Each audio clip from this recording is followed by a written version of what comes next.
Hello students, the topic of today class is Aryan's homeland. Aryans के homeland को आज हम लोग डिस्कस करेंगे, जिसमें हम आर्यंस होमलैंड में सेंट्रल एशिया को डिस्कस करेंगे। तो जैसे आप लोग को मालूम है कि आर्यंस के जो ओरिजिनल होमलैंड है उसके ऊपर डिफरेंट थ्योरीज हैं। Arctic region theory, Tibetan theory, they came from Germany, they came from Austria Hungary, और they didn't come any side outside the country, but they were the original inhabitant of this country, that is the Sapta Sindhu area.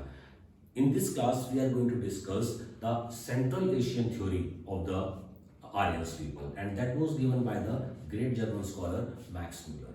So, if we say that Aryans' original homeland belonged to Central Asia, first of all, we must know what Central Asia is exactly. Central Asia का जो reason है students, उसमें हम इसको map से discuss करते हैं। देखिए, ये इंडिया का मैप है। इंडिया के बाद ये जो एरिया है, ये पाकिस्तान का एरिया है, Pakistan area, and this is Afghanistan area, Afghanistan and Pakistan area, and this adjacent area is Iran area, and this is Iraq here, and it is Turkey. तो ये जो एरिया है हमारा, इसके बाद ये जो एक सी है, that is the Caspian C.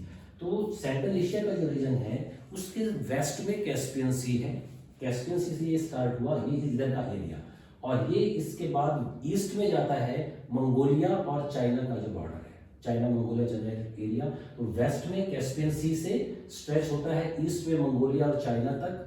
South में इसमें इस एरिया में जो आपका नॉर्थ एरिया है, यहाँ पर रशिया है सेंट्रल एशिया के, और साउथ में अफगानिस्तान और ईरान का एरिया है। तो जो सेंट्रल एशिया है वो चारों तरफ से किससे सराउंडेड है? On the one side, on the west, it is surrounded by the Caspian Sea, east में मंगोलिया और चाइना, नॉर्थ में रशिया का रीजन, और साउथ में अफगानिस्तान और ईरान का। तो हम यहाँ इसको ड्रॉ करते हैं, तो ये जो एरिया बनता है, और ये जो बीच में कंट्रीज हैं, ये तजाकिस्तान, उज्बेकिस्तान, तुर्कमेनिस्तान, ये जो कंट्रीज हैं ये सेंट्रल एशिया की इंपॉर्टेंट कंट्रीज हैं। तो ये जो एरिया हमारा बना, ये एरिया यहाँ तक, और ये इधर रशिया आ गई, तो that is the area of the central Asia. ये सेंट्रल एशिया का रीजन है, जिसमें एक तरफ कैस्पियन सी है, दूसरी तरफ मंगोलिया चाइना है, और रशिया इसको नॉर्थ में है, और साउथ में अफगानिस्तान और ईरान का एरिया है। तो ये जो एरिया बनता है हमारा, ये सेंट्रल एशिया का रीजन है। अब ये जो सेंट्रल एशिया का रीजन है, यहाँ से आर्यंस माइग्रेट क्यों कर गए, और इस एरिया में ये पोलैंड का एरिया है। तो पोलैंड की जो स्टीप लैंड है, स्टीप लैंड का मतलब होता है कि ग्रीन पास्चर लैंड्स, जहां पर ट्रीज नहीं होंगे, स्टीप्स होते हैं कि ट्रीज तो बहुत रेयर होंगे वहां पर, लेकिन जो पूरा एरिया है वो प्लेन एरिया होगा and covered with a green pastures area. तो ये जो स्टीप लैंड्स थे, पोलैंड से स्ट्रेच होकर इधर मंगोलिया के रीजन तक आए थे। मंगोलिया स्टीप्स थी, बीच में ये कजाकिस्तान स्टीप्स थी, और ये पोलैंड स्टीप्स थी। तो ये पूरा ग्रीन एरिया था, ये मंगोलिया से लेकर इस तरफ का ये पूरा ग्रीन एरिया था, ये स्टीप एरिया था। और इस स्टीप एरिया में आर्यंस के पास जो इंपॉर्टेंट पोजेशंस थे वो उनकी काउज होती थी। तो cows need the green pasture land. तो इन ग्रीन पास्चर लैंड के अंदर जब ग्रीनरी और ग्रीन पास्चर लैंड जब खत्म होने लगे और आर्यंस की पॉपुलेशन इंक्रीज करने लगी, so in because of this two causes, first of all there was the population pressure, and second was the scarcity of the green pasture land. Aryans started feeling to search new areas. तो उस वजह से Aryans यहाँ इस area में रहते थे central Asia में, और जब ग्रीन पास्चर लैंड्स कम होने लगे, उनकी पॉपुलेशन बढ़ने लगी, तब उन्होंने यहाँ से माइग्रेट करना शुरू किया।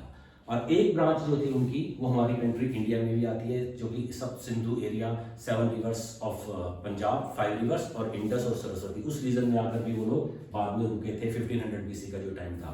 तो यहाँ से आर्यंस की 4 ब्रांचेस ने माइग्रेट किया सेंट्रल एशिया से। जो फर्स्ट ब्रांच थी वो ग्रीस से होते हुए यूरोप की तरफ गई वेस्ट में, और यूरोप से ग्रीस से होते हुए इधर ग्रीस से रोम, इटली, जर्मनी, इंग्लैंड और इधर आयरलैंड तक का एरिया उन्होंने कवर कर लिया। तो एक ब्रांच जो थी सेंट्रल एशिया से आर्यंस की, इस वेस्ट में माइग्रेट कर गई, इस ब्रांच में चली गई। दूसरी जो उनकी ब्रांच आई वो यहाँ से इराक का जो एरिया है, मेसोपोटामिया, बेबीलोन का एरिया, इसको पहले बेबीलोन बोला जाता था, इट इज इराक और Mesopotamia area. Second branch Iraq के अंदर अप्रोच कर गई, सेकंड ब्रांच। थर्ड ब्रांच जो थी वो टर्की का, जो टर्की ऐसे होता है, टर्की जो है उसका कुछ पोर्शन यूरोप में है और कुछ पोर्शन एशिया में है। तो जो एशिया वाला पोर्शन है उसको हम अनाटोलिया बोलते हैं, दिस इज अनाटोलिया, और इसको एशिया माइनर भी बोला जाता है। एक ब्रांच इनकी, थर्ड ब्रांच जो थी वो अनाटोलिया और एशिया माइनर में आकर रुक गई, और जो बाद में हिटीज के, जो हिटीज ग्रुप था उसके जो एंसेस्टर्स बने वो आर्यंस थे। तो फर्स्ट ब्रांच इनकी यूरोप चली गई, ग्रीस, रोम, इटली, जर्मनी, इंग्लैंड, आयरलैंड होती चली पहुंच गई। दूसरी ब्रांच जो थी उसने स्ट्राइक किया इराक में, मेसोपोटामिया में। तीसरी ने टर्की में स्ट्राइक किया, जो ईस्टर्न पार्ट था अनाटोलिया, और जिसको एशिया माइनर भी बोला जाता है। तो 3 ब्रांचेस में आर्यंस माइग्रेट कर गए। फोर्थ ब्रांच जो थी वो वहीं रही जहां शुरू से वो लोग रह रहे थे, जो ग्रीन पास्चर लैंड जो थे पोलैंड से स्ट्रेच करके मंगोलिया स्टीप तक थे पोलैंड से, और कजाकिस्तान स्टीप्स को उन्होंने कवर किया हुआ था। तो फोर्थ ब्रांच उनकी वहीं पर रही, और वो पीपल जो थे they become the ancestors of the Slavonic people. Slavonic peoples में रशियंस थे, यूक्रेन से थे, Bosnia, Herzegovina, Bulgaria, Romania, Czechoslovakia, Macedonia, Bulgaria. तो इस रीजन के जो पीपल थे, ये सब कंट्रियां इस रीजन के अंदर है, Ukraine, Bulgaria, Romania, Czechoslovakia, Bosnia, Herzegovina. तो ये इनके एंसेस्टर्स बन गए। तो आर्यंस का हमने क्या देखा कि उन्होंने 4 ब्रांचेस के अंदर Aryans initially they used to live in this area that the green pasture grand steppe area था सेंट्रल एशिया का, जिसमें कजाकिस्तान है, तुर्कमेनिस्तान, उज्बेकिस्तान, कजाकिस्तान की जो कंट्रीज थी यहाँ पर ये पहले रहते थे। फिर because of the pasture green pasture land की कमी होने लगी काउस के लिए, और उनका पॉपुलेशन प्रेशर भी बढ़ा। इस वजह से वो 4 ग्रुप्स में माइग्रेट कर गए, जो भी हम लोगों ने डिस्कस किया है।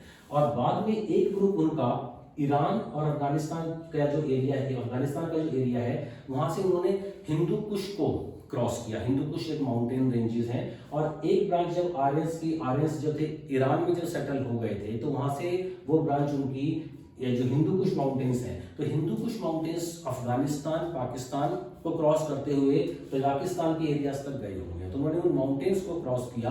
तो जब उन्होंने माउंटेन्स को क्रॉस किया, तो फर्स्ट ऑफ ऑल अफगानिस्तान का जो एरिया था उसमें साउदर्न सेंट्रल अफगानिस्तान के अंदर हिंदू कुश माउंटेन स्ट्रेच करते हैं। ये अफगानिस्तान है, तो इसमें साउदर्न और सेंट्रल एरिया जो है वो हिंदू कुश माउंटेन का है। फिर ये पाकिस्तान में एंटर करता है Hindu Kush mountain north western के अंदर, और साउथ ईस्टर्न के अंदर वो तजाकिस्तान के तक एंटर कर जाता है, that is the Hindu Kush mountain. अब इस हिंदू कुश माउंटेन को जब उन्होंने क्रॉस किया, फिर वो हमारे इस सप्त सिंधु रीजन में आ गए थे, that was the north western area. और यहाँ पर आकर आर्यंस जो थे एस्टेब्लिश हुए, और फिर उन्होंने धीरे धीरे नॉर्थ इंडिया में एस्टेब्लिश हुए, और उन्होंने दूसरे पार्ट्स को कंट्री को कन्वर्ट किया। अब इसमें मैक्स मुलर का ये भी मानना है कि जो आर्यंस, जो पीपल यहाँ पर रहते थे, वो एक पर्टिकुलर उनकी जो लैंग्वेज थी आर्यंस में, मैक्स मुलर जो एक ग्रेट जर्मन स्कॉलर हैं, उन्होंने आर्यंस को एक एथनिक बेस पर डिफाइन नहीं किया, उन्होंने आर्यंस को लिंग्विस्टिक बेस पर डिफाइन किया है। लिंग्विस्टिक बेस का मतलब उन्होंने उनको एक रेस नहीं माना, उन्होंने बोला कि यहाँ पर जो लोग रहते थे वो उनकी जो लैंग्वेज थी उसके अंदर बहुत सिमिलैरिटी थी, वो एक लैंग्वेज बोला करते थे। कैसे वो एक लैंग्वेज बोलते थे, इसको भी हम डिस्कस करते हैं। कि जैसे मैंने आपको बताया कि आर्यंस 4 ग्रुप्स में माइग्रेट कर गए। फोर्थ ग्रुप तो वहीं रहा जो उनका ओरिजिनल होमलैंड था। उसके बाद 3 ग्रुप्स उनके माइग्रेट कर गए थे। एक ग्रुप उनका यूरोप की तरफ चला गया था, दूसरा ग्रुप उनका इराक में मेसोपोटामिया आ गया था, और तीसरा ग्रुप जो था Turkey, Anatolia, Asia minor region में बस गया था, और उसके बाद एक ब्रांच इंडिया के अंदर आ गई थी। तो अब आप ये देखिए कि हम कैसे बोल सकते हैं कि इस एरिया में जो लोग रहते थे उनकी लैंग्वेज एक जैसी थी। जैसे हिंदी में हम लोग माता बोलते हैं मदर को, और संस्कृत में उसको मातृ बोलते हैं, तो माता और मातृ इसके अंदर बहुत ज्यादा सिमिलैरिटी दिखाई देती है। इसी तरह से इंग्लिश में हम मदर बोलते हैं।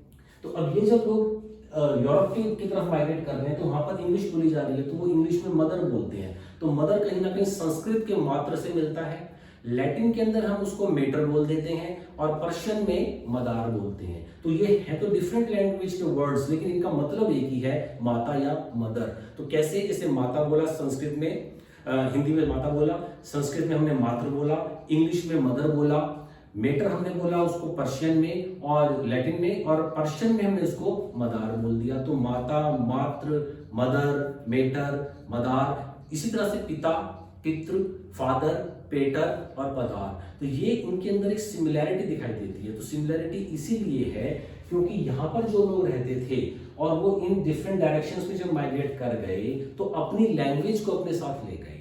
तो जो ब्रांच ग्रीस, रोम, इटली, जर्मनी, इंग्लैंड होते हुए जो पूरा यूरोप को उन्होंने जो कवर किया, एक ब्रांच ने, दूसरी ब्रांच ने अनातोलिया को कवर किया, टर्की को कवर किया, तीसरी ब्रांच ने इराक को कवर किया और फोर्थ ब्रांच ने इंडिया के सप्त सिंधु रीजन को कवर किया। तो इस वजह से इन लोगों की लैंग्वेज के अंदर सिमिलैरिटी है, क्योंकि इनके जो रूट्स थे, जो इनके बेसिक्स थे, वो एक ही जगह से इनके रूट्स थे। तो नेक्स्ट क्लासेस में स्टूडेंट हम इनकी जो डिफरेंट थ्योरीज है आर्यंस की, जैसे Aryans came from the Arctic region, जैसे बाल गंगाधर तिलक ने बोला कि उनका रीजन आर्कटिक रीजन था। स्वामी दयानंद सरस्वती ने कहा कि वो तिब्बत रीजन से आए थे। जर्मन स्कॉलर्स, पेंका एक इंपॉर्टेंट स्कॉलर है, उन्होंने बोला कि वो जर्मनी से आए थे, या ऑस्ट्रिया हंगरिया से आए थे, या सप्त सिंधु रीजन से आए थे। तो नेक्स्ट क्लास में हम उनको नेक्स्ट क्लास में उनकी इंपॉर्टेंट थ्योरीज को डिस्कस करेंगे। आज की क्लास में हमने डिस्कस किया है कि जो ओरिजिन होमलैंड था आर्यंस का, वो सेंट्रल एशिया था, और वहां से वो डिफरेंट ब्रांचेस में, different part of the world में उन्होंने माइग्रेट किया था। Okay students, thanks.